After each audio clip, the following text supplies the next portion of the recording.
पीछे तो मुड़ जा और जाने मन।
यार आप इस इलाके में नए आए हो? हाँ मुझे इस इलाके में आए हुए 1 हफ्ता हो चुका है। अच्छा, मैंने पहले तो कभी देखा नहीं। मैं पहले वहाँ गुलिस्तानी जौहर में रहता था ना। अच्छा, मैंने सुना बड़ा अच्छा इलाका है वो। जी।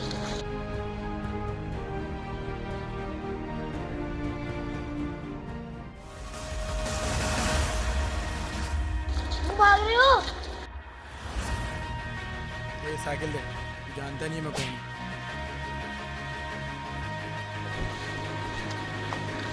भाई मेरे साइकिल को छूना मत। छोड़ो ना मेरी साइकिल को।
मरने से पहले तेरी कोई आखिरी ख्वाहिश? इस वीडियो को शेयर जरूर करना।